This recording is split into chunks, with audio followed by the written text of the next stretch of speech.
Welcome back to the TBR. Why are you laughing at me? Like, welcome back. Welcome in. I'm hot. Anyways, go ahead. Plagiarism. Yeah. Welcome back to the TBR Podcast. We're your hosts. I'm Kelcie. And I'm Bree. And today, we're talking conspiracy. Conspiracy theories? Law?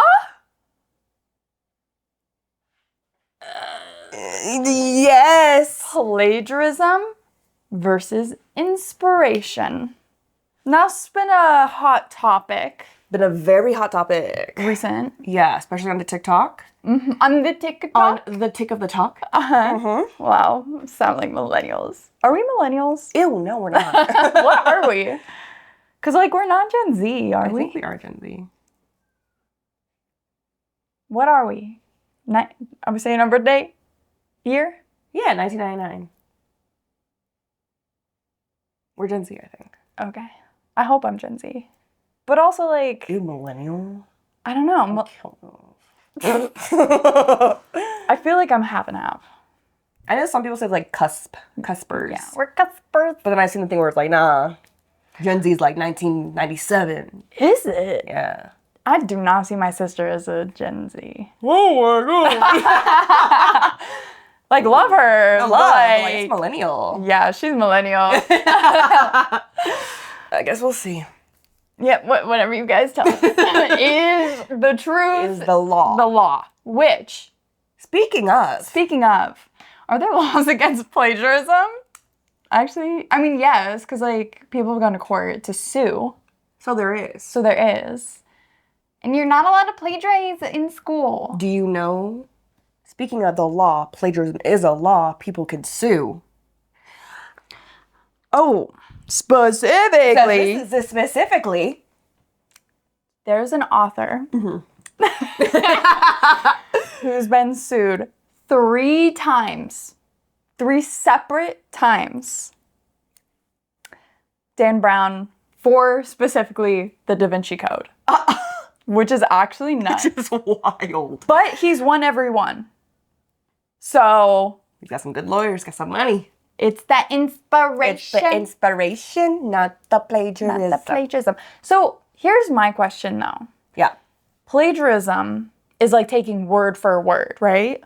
Basically. Or in music, you're taking the words, or the music, the lyrics, or the music, sample. right? Yeah. So if a book just is really similar, ideas, but not word for word, then does not automatically make it not plagiarism. I think it can be plagiarism, if it's because I feel like that's why people are so Red Queen and Powerless, Right. Because they're word for word, plot wise. Yeah. You know. But the author of Red Queen, Victoria Aveyard, did say there's not really plagiarism, Yeah, I guess plagiarism is specifically yeah. But it is what's up with that? Yeah. Because I think that it is a fine line. It's maybe not the definition of plagiarism that we know. Yeah. But when you gotta lump it in. If it's yeah, it's more than inspiration. If A goes to B and B goes to C for both books, Mm-hmm. boom, boom, boom, and small thing if it's too similar, Yeah. it's borderlining on that plagiarism. It's plagiarism. Yeah. Why do you like me making up words? It's just I just put that in the dictionary. Gonna be intellectual today. I am, Ooh, creating of words is intellectual. Shakespeare. Got me there. Thank you. So, then speaking of Red Queen and Powerless, what are your thoughts? So I haven't read Powerless, but I did read Red Queen back in the day when it was super popular. Loved it. And what I've heard about Powerless is that it is the same opening scene of girl in town square thieving for her sister or something like that. And that, there's similar magic systems, I think people have said, that the plot lines of her having to go into the palace and, like, being discovered to actually have magic when she's not supposed to. At the palace or whatever? At the palace. So, and, like I said, I have not read Powerless. Yeah. Will you? No, I won't. It's just... Yeah. I've heard mixed reviews that it's, like, a worse written book than Red Queen. Is like, might as well just read And also, Red like, Queen. It's confusing why they wrote that way. Because we're like... Some reason was, like, the elite or whatever, the rich people are the ones doing, like, the Hunger Games type fighting. Mm-hmm. But it's like, why don't they have... it doesn't make sense for them to fight. Why wouldn't they have the lower class fight? I don't know. There was something like that where it was like... Well, in Red Queen, they do have... But that one's for entertainment. Like, there's specifically... Like, this is just for entertainment. Like, no one can fight. Or, like, no one can actually get hurt. But this one there, it's supposed to be like... they're forced to fight or something. It doesn't make sense. Inspiration. Versus plagiarism. No, but, like... seriously, like... I know that, like, tropes, people reuse tropes. Like, that's what people read the same sort of books because they're looking for the same sort of tropes. Enemies to lovers, friends to lovers, found family, da-da-da. But when is it that the tropes turn into plot? Yeah. Therefore, it feels like you're reading the exact same book. But for that, I mean, is a heist a trope? Or is that like a plot type thing? I guess it's a plot, but it's also, I don't know. Because like for a heist, you obviously see who's going to be in the team or whatever. Mm-hmm. You see them making the plan, gathering their troops, going somewhere, doing the heist. Obviously it doesn't go through the first time. Like, that's kind of like a trope, but also it kind of follows the same plot structure. True, but I think like with those like heists, like there's so many heist movies, right? Exactly. It's the twists that you put on it and like the characters like that you put in there. Cause like I think of what is it? The magic one. Oh, Now You See Me? Yeah, Now You See Me. So good. I love that movie. And it's like, yes, it's a heist. Yeah. But it's they're not real magic. It's like card magic. Sleight of hand and all that. And that's a sick twist. I had never heard of anything like that. Yeah. You also have, there's one with, it's Channing Tatum and, not Kylo Ren, the other guy who looks like him. Not Kylo Ren. Or is it Kylo Ren? It is Kylo Ren. It is. I haven't seen that one. Oh, okay. It is Kylo, yeah. It's like really funny. So like, it's a comedy heist. Yeah. And it's like they're brothers and like, there's like a little twist and it's like really funny. Yeah. And like, but like, that's what I'm saying. Like all these ones, it's like, it kind of ends up, the plot is a trope that people do a lot. Like for a heist. But they can be different. But they can be different. But I mean, it follows the same, they need to rob something for something. Right. They get their team, they do the heist. You get the whole heist montage type feel. Right. Usually doesn't go perfectly how they want. Then, So like that, like Six of Crows, Among Thieves, like those kind of follow the same kind of lines. So would you call that, like, isn't that the same kind of scenario as Red Queen and Powerless, where like, it's just following the same plot trope? No, I don't think so. Because it's following the same character tropes as well. And like, yes, plot, but also structure of plot. Like, and I just think like the opening scene being like exactly the same. Sounds kind of and the character being in a similar position, like with a family and who she is in the family and who her family is very similar to Red Queen. Because you have like the sister and like that. And then the royal family having a similar like structure. Is there two brothers? I don't know. I don't know enough about Powerless. Damn. For that. You tell us if there's two brothers. I'm pretty sure there is. So let's say there's two brothers. Let's say there's the same, like, fighting in the arena with the magic type thing of the elites. The same, find out she has magic. Like, everything's the same. But Victoria's Aviary is not saying it's plagiarism. So can we say then, if the actual author's like, nah. I mean, that's where I'm like, I think it's not plagiarism, but it's something else. It's not inspiration, though. I think it's closer to plagiarism. Like inspiragerism. Damn.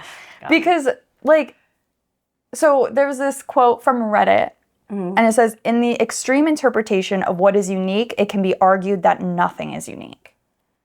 And I think that that's true. Because it's like there's so much media out in the world. Right. I mean, you listen to songs, it's like there's only so many chords and like so many... You always get verse 1, verse 2. There's a change in verse 3 to at the, And like the music industry has so many lawsuits. Yeah. With a lot like... of sampling, a lot of the same kind of lyrics. And like having to give credit. And like there's the Taylor Swift, Olivia Rodrigo stuff. Yeah. And like there's just so many. Because it's like there's... only so much that we can do with, the same instruments and the same stuff that we've been working with for hundreds of years.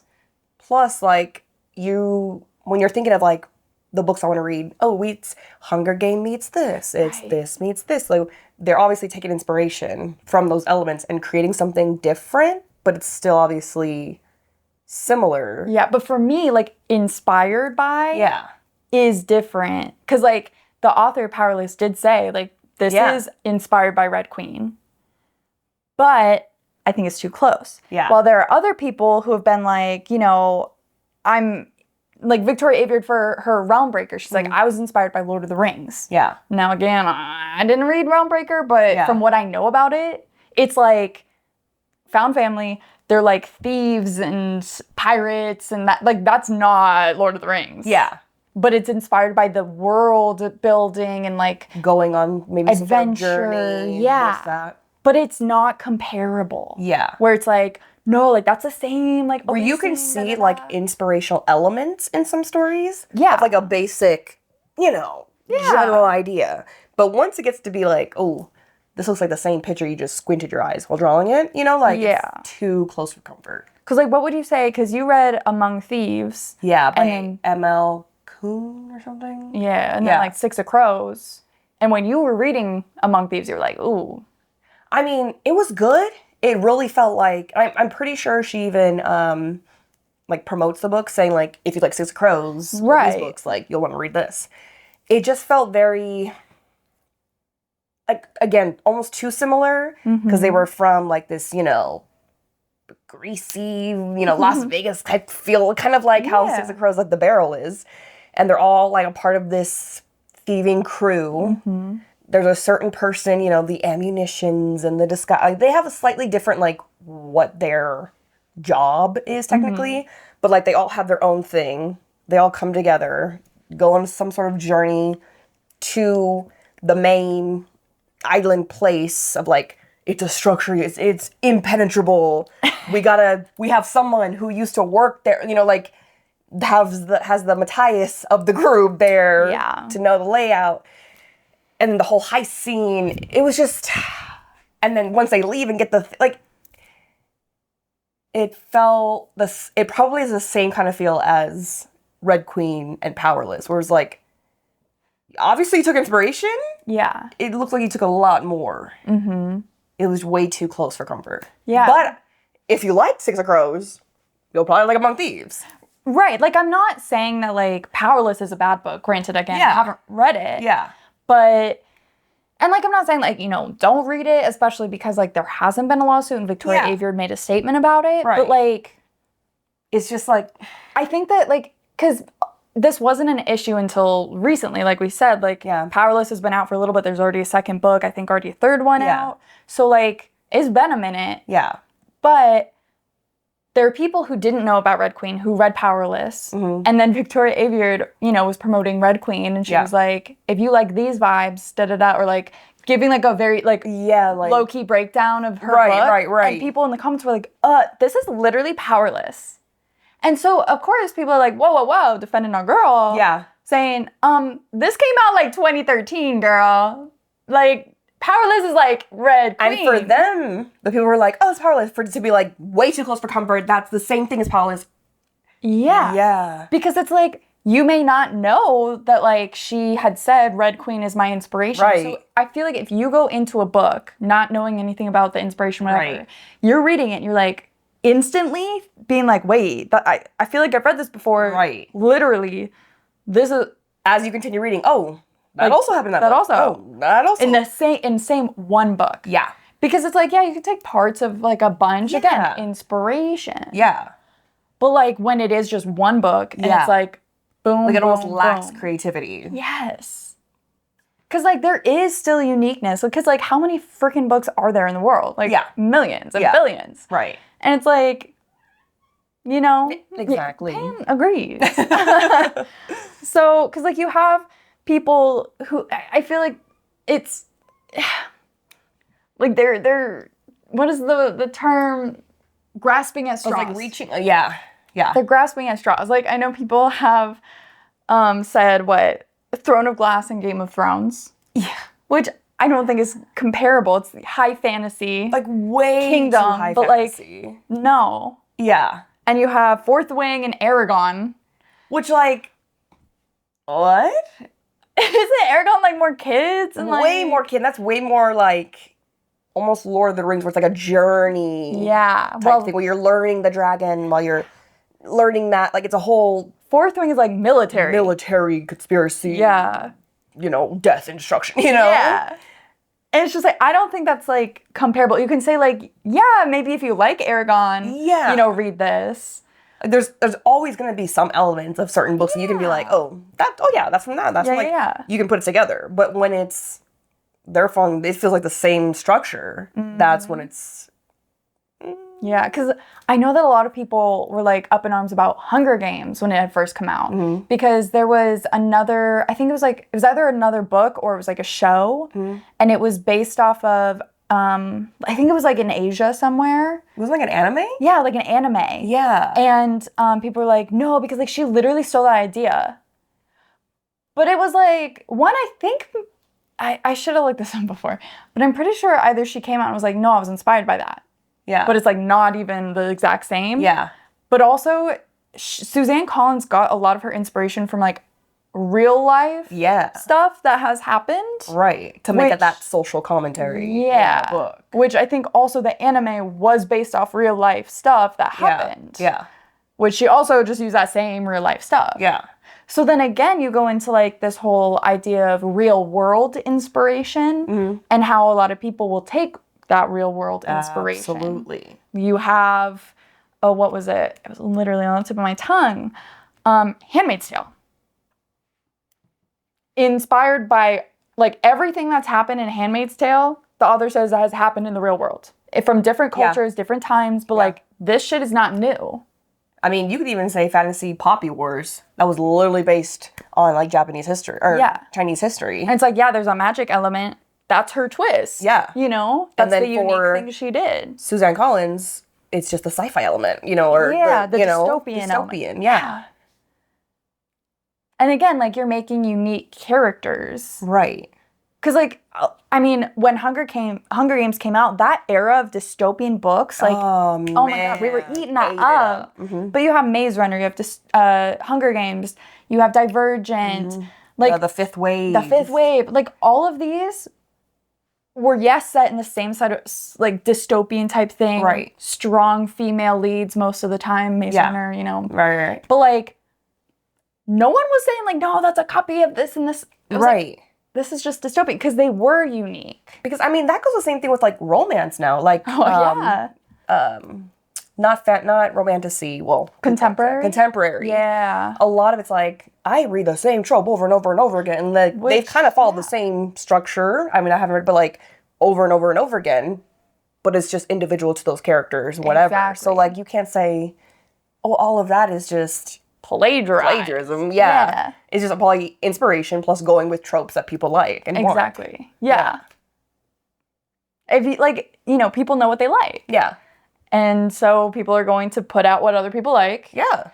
But it's up to the author to create a unique story with that trope still like in a there. Unique twist. Or, Yeah. Because, like, I don't want to read the exact same book over and over again. Yeah. Because, like, we can still have the same tropes, like enemies to lovers, right? But, like, to get enemies to lovers, there's going to be a whole story weaved in there. Yeah. Well, it might have those, you know, similar elements of, like, who hurt you? You know, like, those like, scenes or whatever. But at the end of the day, you'll still get a unique story in there. And now there have been some cases where, like, authors will be like, oh, you know what? I think I did that unintentionally. Yeah. And an example of that is the Jungle Book. Dang. So the author wrote a letter confessing to plagiarizing, saying, quote, "In fact, it is extremely possible that I have helped myself promiscuously but at present cannot remember from whom stories I have stolen." Which is a little crazy. But also I'm wondering if he took, if you want to say inspiration or like stole, he uses the word stolen, like orally told stories. Because like in, you know, back in the day and like certain cultures, you have like what Native American and like the indigenous tribes and groups. Yeah, exactly. Like their stories were all told like orally. Yeah, which, you know, things, you know, can change throughout the years, whatever. But if an outsider is hearing these stories, they're like, ooh, I like that. I like that. Right. Let me write that down. But then if you're taking credit, absolutely, like that's wrong. Yeah. Even though maybe they haven't written it down. Yeah. It's still, you're taking exactly what they said and just putting it in your own words. Yeah.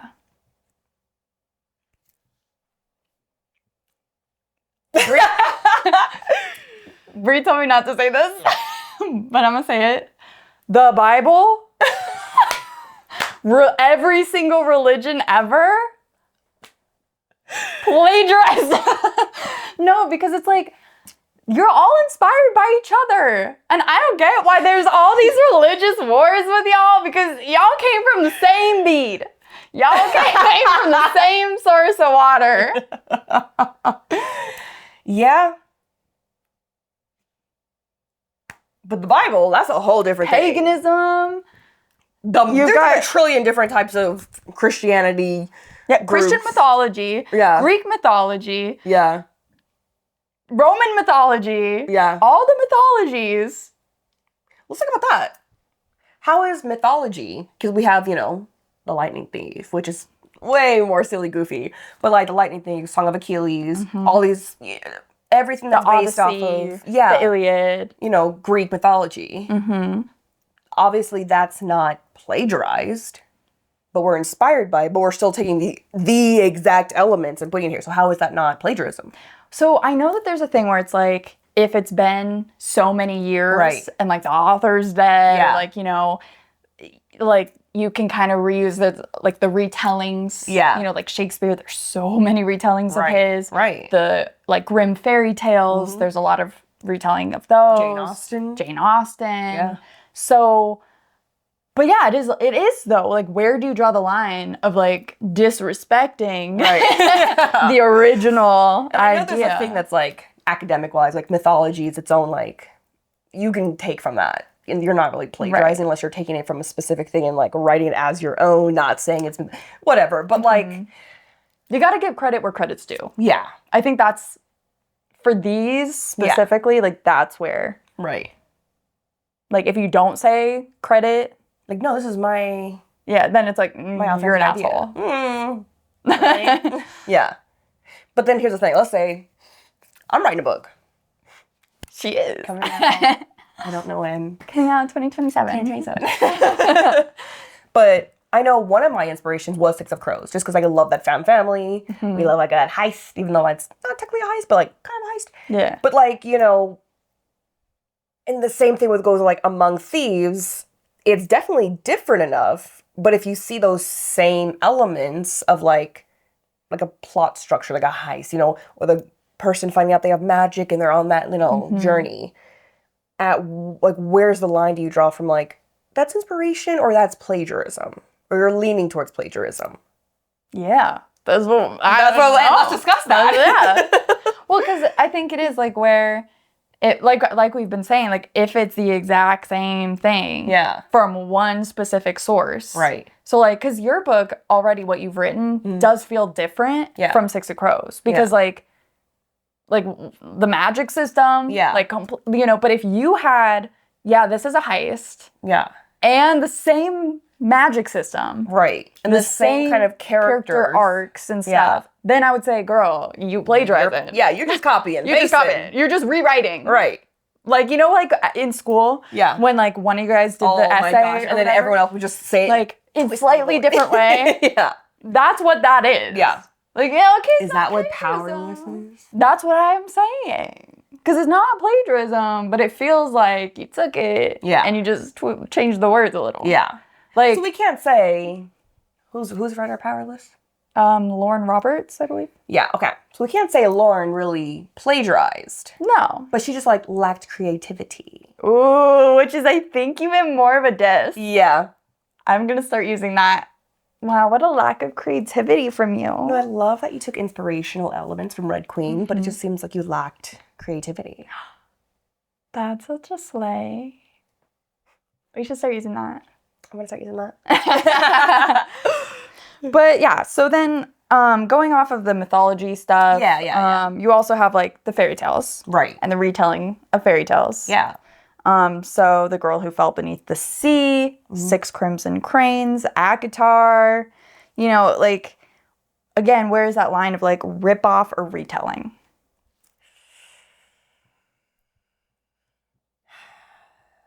I feel like it goes along those same lines.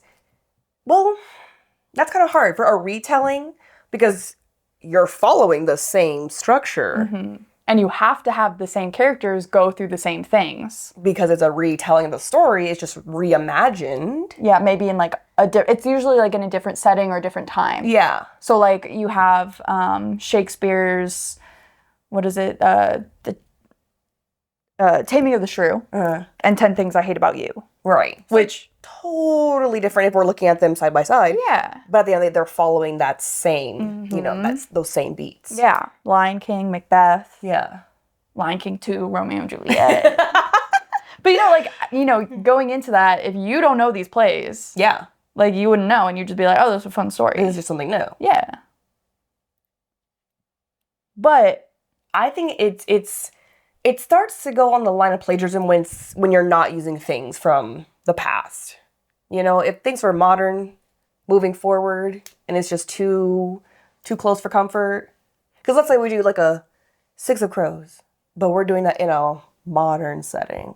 Oh, yeah. Like it's too soon. It's too soon. So it's like, if we're following the same, you know, can't really do a retelling of it. Yeah. So would that then become plagiarism? So what's the law for that? Is it like, what, 100 years? I don't know. 50? 50? What, I don't know. When Shakespeare died? I don't know. Yeah, it was like, what, 17, 18? 1999! Okay, so I see now, like, why we've got that in place. No, for sure. That makes sense. Yeah. Yeah. But then, you know, nothing is unique. Yeah, because everything comes back to, like, the same sort of, like, moral telling of, like, a story. Because if you look at art, back in the day, they just took what they saw around them. Boom. Yeah. Now art, I like that element. We're just all being inspired by each other, creating the same thing. It's just like, you're making something unique, but then it's also... It's like you have to be inspired by something. Yeah, or like it gets changed so many times that it ends up being unique. Yeah. But it all goes back to like, we took elements of certain, you know? Yeah. Like a hodgepodge. Yeah. I like a hodgepodge. I like a hodgepodge. But now I want to get into like, not even just like the writing of the books. Right. I want to talk specifically about covers of books and font choice and titles. Because I'm going to tell you right now, if I have to see another book called A Court of Blah, Blah, Blah, I'm going to, like, throw shit. Like, the blank of the blank. The blank and the blank. Like, the... With the same font. Yes. And the same... And it's always a dark black cover. Yeah. It has, you know, the big middle word, little big with the black, like... Yeah. Like... We were actually talking about this the other day. So there was a book, and I know like they don't look the same, but like I'm just thinking of like, okay, I know the title has the name Evelyn. Oh yeah. And like Seven, and like her like Evelyn Hugo, Evelyn H something. Yeah. And I picked up The Seven Deaths of Evelyn Hardcastle, thinking that it was The Seven Husbands of Evelyn Hugo. Because it has like that same sort of thing. The seven thing of Evelyn. H. Yeah. And like I know they're not at all the same. Right. And, like, the covers aren't the same, but they are both black. Yeah. With, you know, the same sort of font. Like, yeah. And I'm just like, oh, I just picked it up because I thought it was that. But like, here's the thing. I know from like a marketing standpoint, everyone's really hot on romantasy. Makes sense. So they're all following the same type of title. Because like, oh, I liked, you know, A Court of Thorn and Roses. So I'm going to read a da-da of da-da-da-da-da. And then saying that, okay, those covers are black. Romantasy, we're now changing it to black. Like, so you continue to buy the same thing over and over again. But then it's like, at what point? But it feels like sometimes they're trying to trick you. Yeah. And that's where, like, I get a little, like, frustrated. Because it's like, I'm picking this up thinking it's part of the series. Right. And yeah, it's on me to check the author. Right. But like, I like when it's individual. Like, oh, that's a beautiful cover. Like, oh. Like, let's bring back unique covers, you know? I don't need to see the Cruel Prince font over and over again. Come up with your own font. Like, let's see books. I'm like, that is the same font. Which is like, hey, you like a font, you like a font. Sure. But like, to me, the title, the font, the cover, it's all supposed to be individual to that story. And like, wouldn't you want it to be unique as an author? Like, like, wouldn't you want it to catch someone's eye? Yeah. Instead of just almost a cash grab. Yeah. Just because like, oh, they're all this, you know, romantasy, they all have the same thing, but like, it doesn't need to be the same cover every single time. No.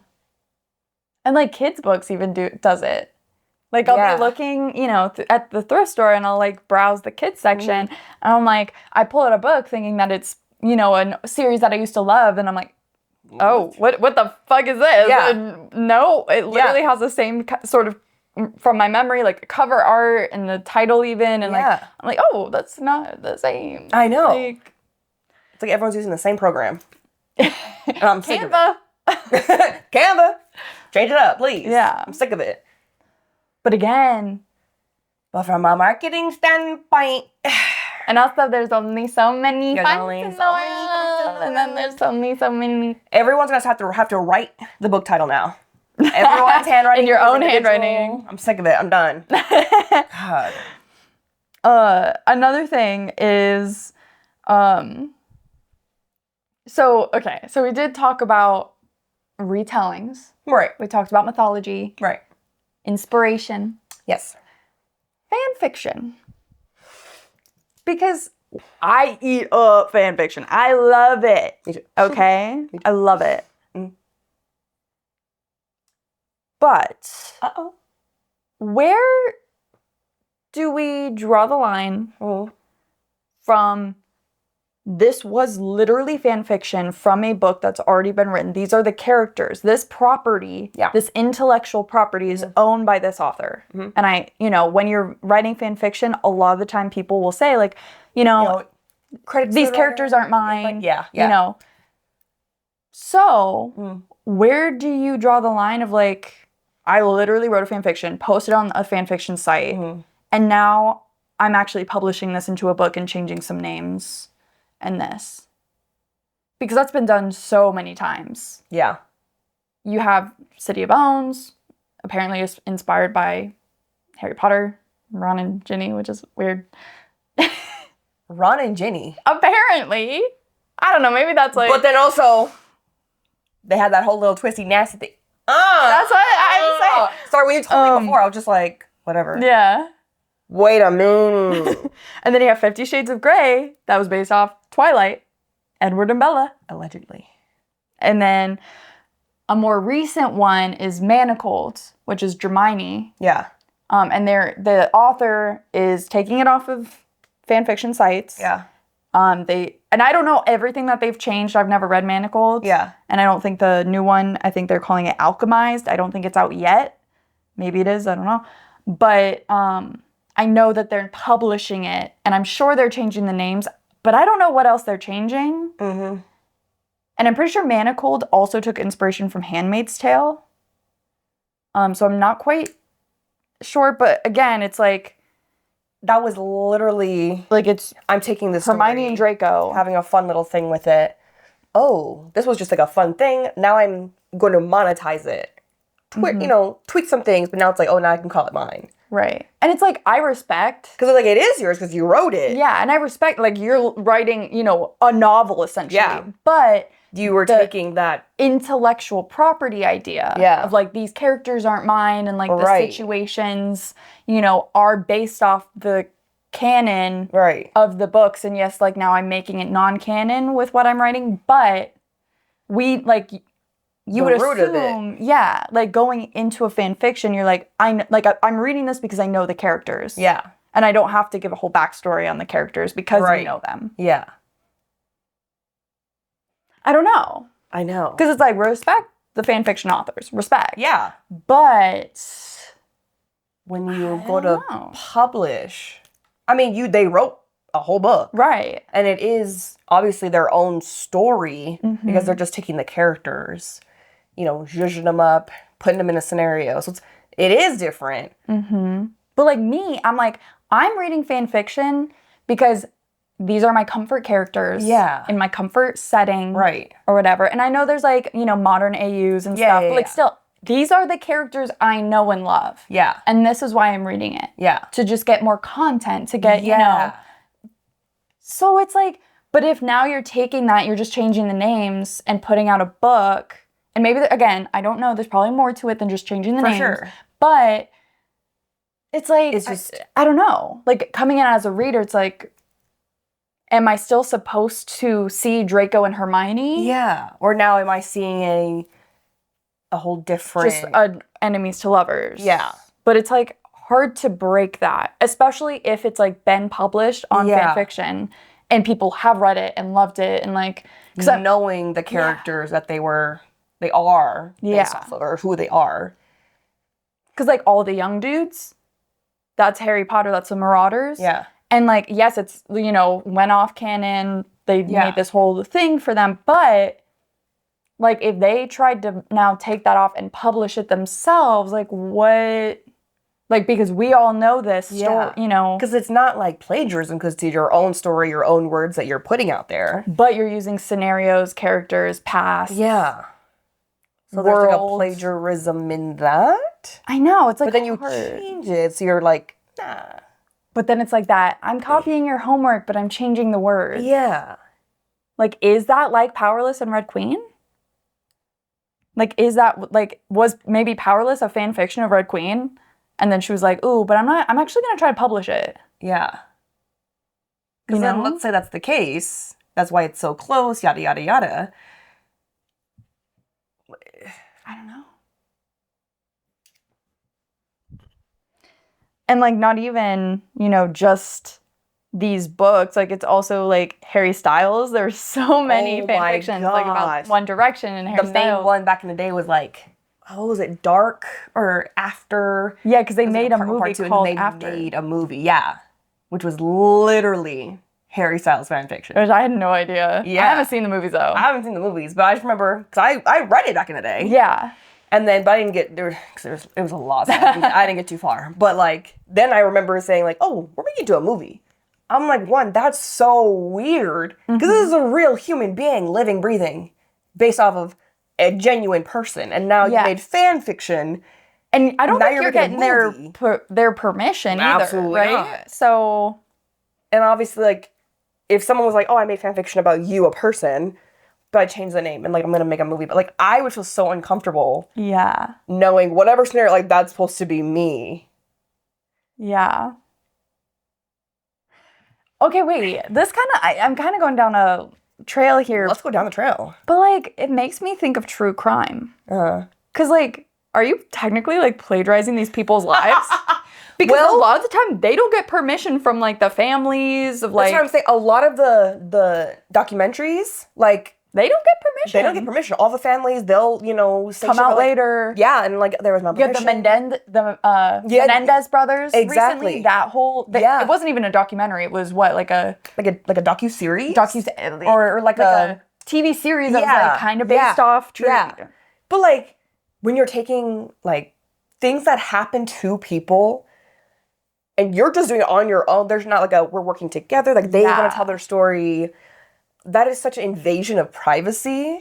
And, like, I know people eat up true crime, absolutely. Yeah, I mean, I love true crime as well. You know, but it's just, But it's a conversation to be had. Yeah. And I think this is like, maybe we're not the right people to be talking about it. Yeah, for sure. But let's bring it up to where people who can intelligently talk about it will. And like maybe bring up the issues, you know? The victims, the families of the victims who are like, they did not have my permission to do this. I feel uncomfortable. I don't. Yeah, this isn't even true. Yeah. Like, they totally took liberties here. Yeah. But like, people will watch these and be like, take it as 100% true. Yeah. And it's just not. And then they go back to the family, go back to the thing, and they're talking to, like... Yeah. It's overstepping. Yeah. Is that plagiarism? What would you call that, though? You know what I mean? Because like, you know what I mean? Plagiarizing their lives. Taking creative liberties. No, but they're not being creative because it's literally lack of creativity. Taking... I don't know. But we can say they're plagiarizing their lives. They're plagiarizing their lives. I like their that. lives. And you know what else is an issue? What? Men plagiarizing their wives. Or other female people. And this is a huge problem. Yes. There's even a whole term for it. Yeah. Called the Matilda effect. Right. And it is a bias that prevents women's contributions in science or other forms from being recognized and credited to them. The term was coined by historian Margaret Rossiter in 1993. To have a whole term created for this? Yeah.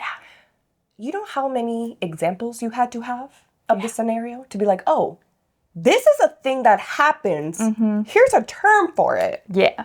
And there's a lot of the time science. Yeah. But like there's also... But we can apply this to what we talk about books. Yeah. Or like media. Mm-hmm. Now, one of the most famous that's been like popping up recently is F. Scott Fitzgerald. Yeah. And how his book, The Beautiful and Damned, he took inspiration from Zelda's diaries, his wife. Took inspiration from her diaries. Like quotes from her diary, like scenario, like her thoughts, and just took them. And there was like other things like how he like tried to stop her from publishing one of her books because he was like, no, I was gonna write a book exactly like that, like, you know, da-da-da. Like there's a whole rabbit hole of this, like going on between them. There was another scenario, and I can't remember. It's a classic book.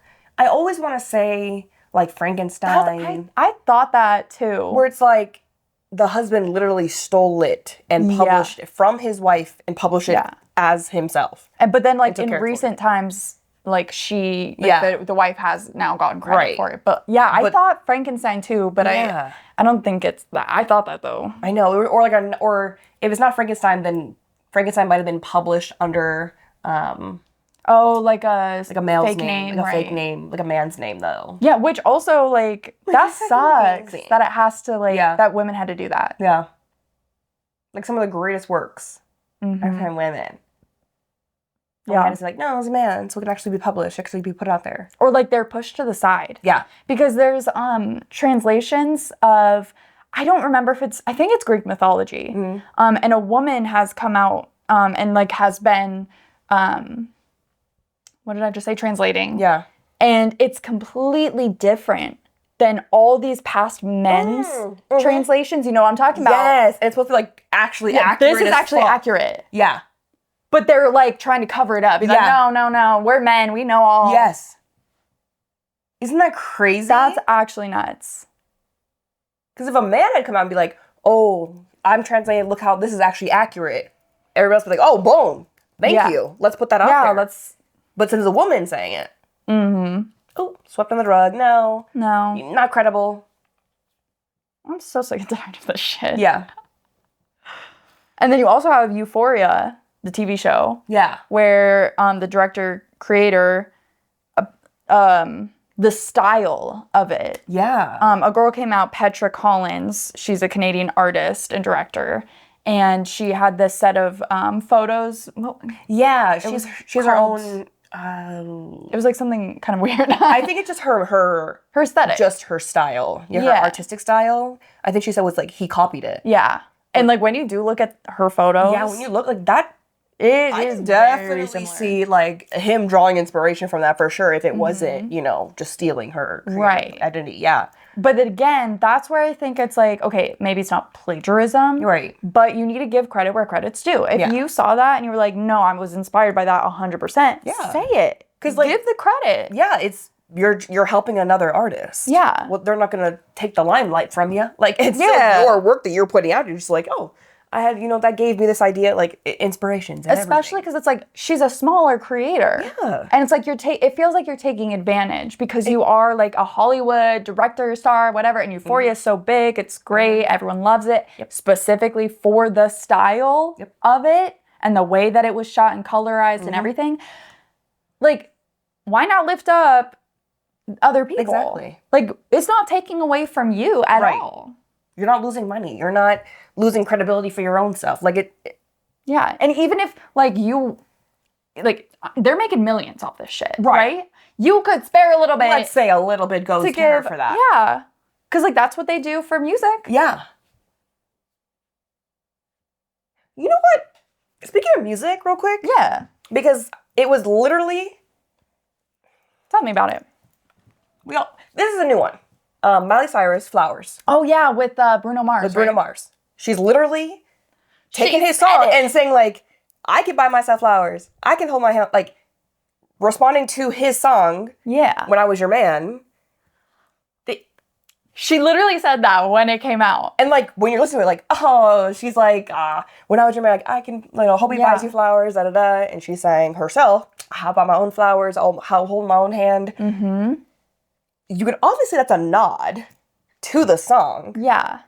But then for her to get sued for plagiarism, did she give like credit on this like song's album and like listing? I can't remember. I feel like she did. I would think that she did because if she was saying that like yes, this is inspired, then if she put the credit where credit's due, then why the fuck are you suing? Right. And let's say she didn't. For this scenario, it's literally so obvious. Like, she wasn't, like, hiding or, like, taking the line.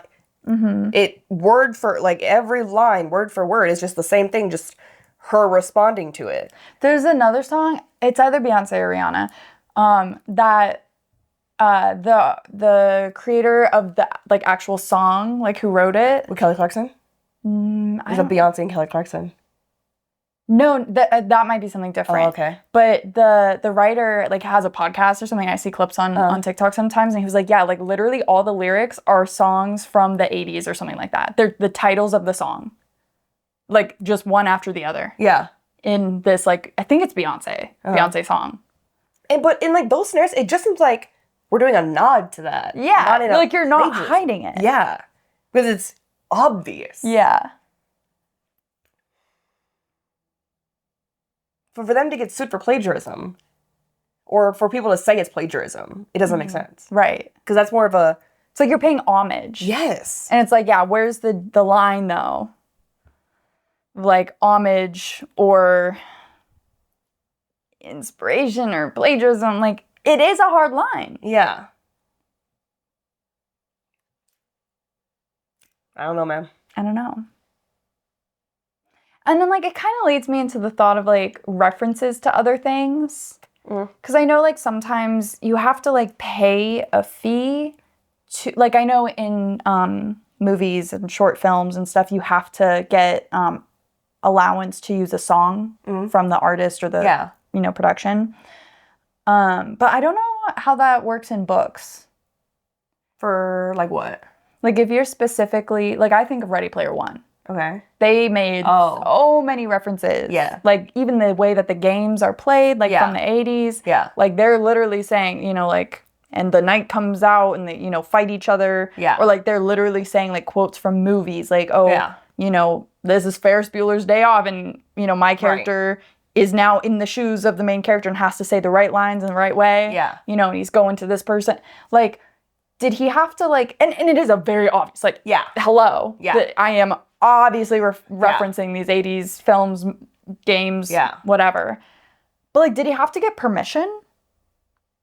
I've seen things like, what's her name?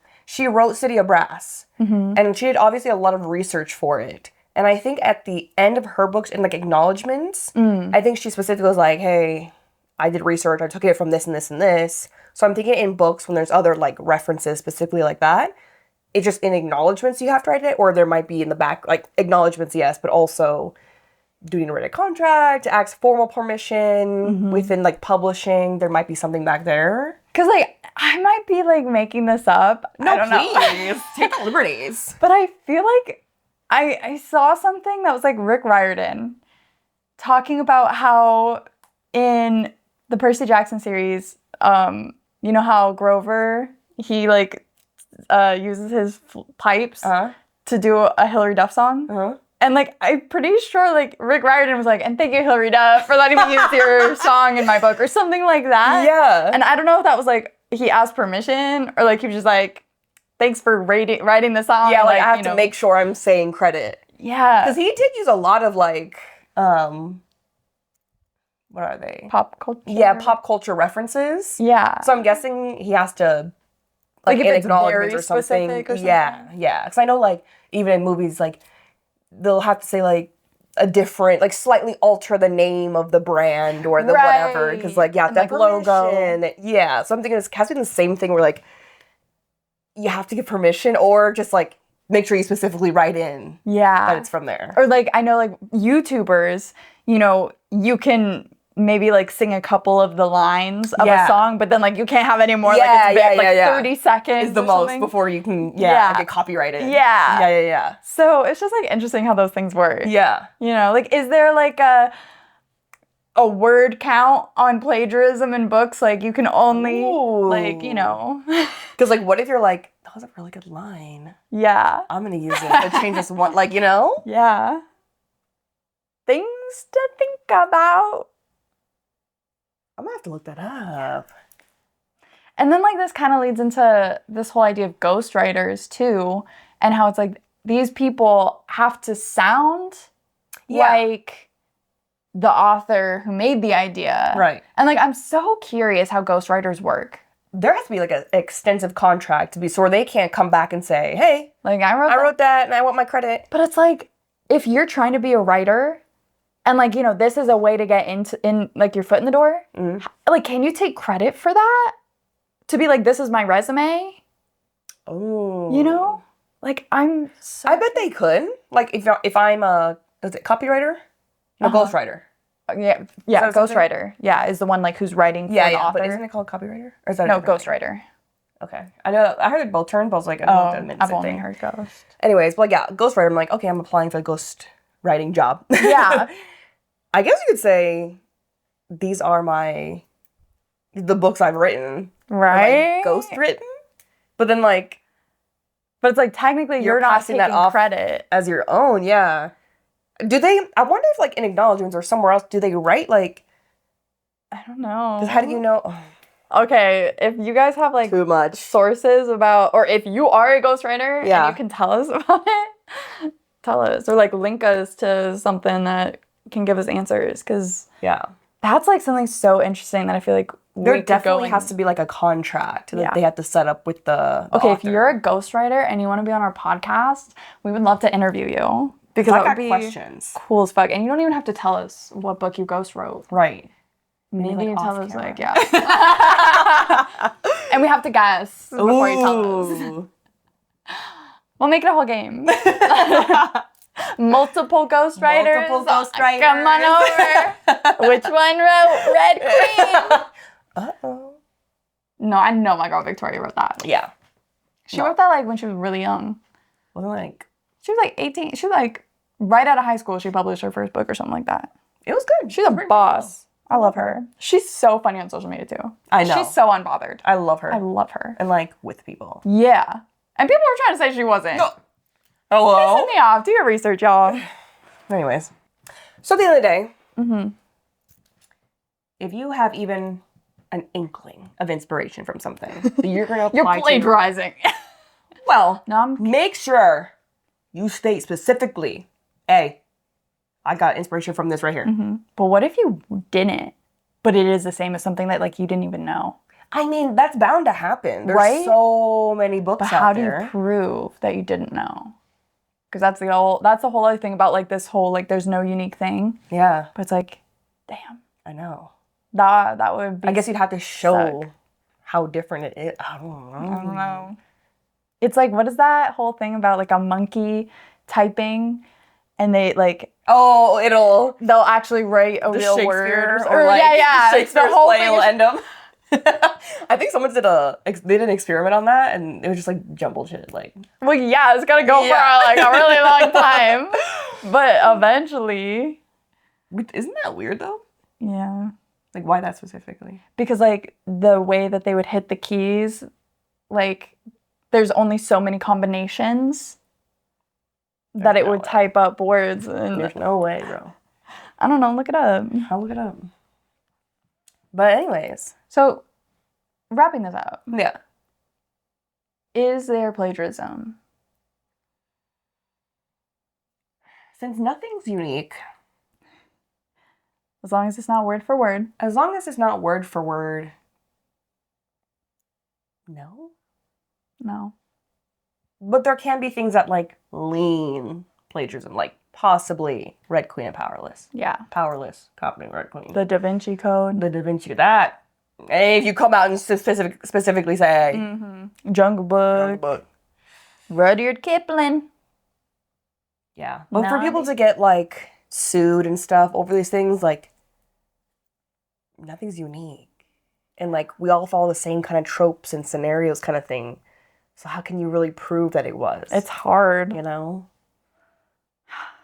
Yeah. I'm going to stick, though, with all religious texts is plagiarized.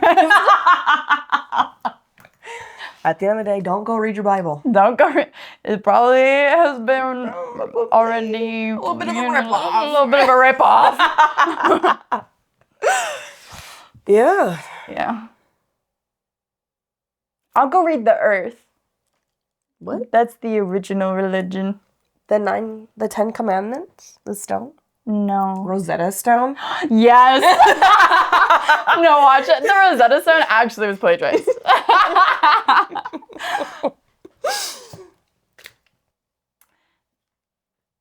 We're living on a turtle's back. No. We're living on a flat earth that's on 4 elephants' back that's on a turtle's back. No, there was a clip of it was really funny. One of those funny shows.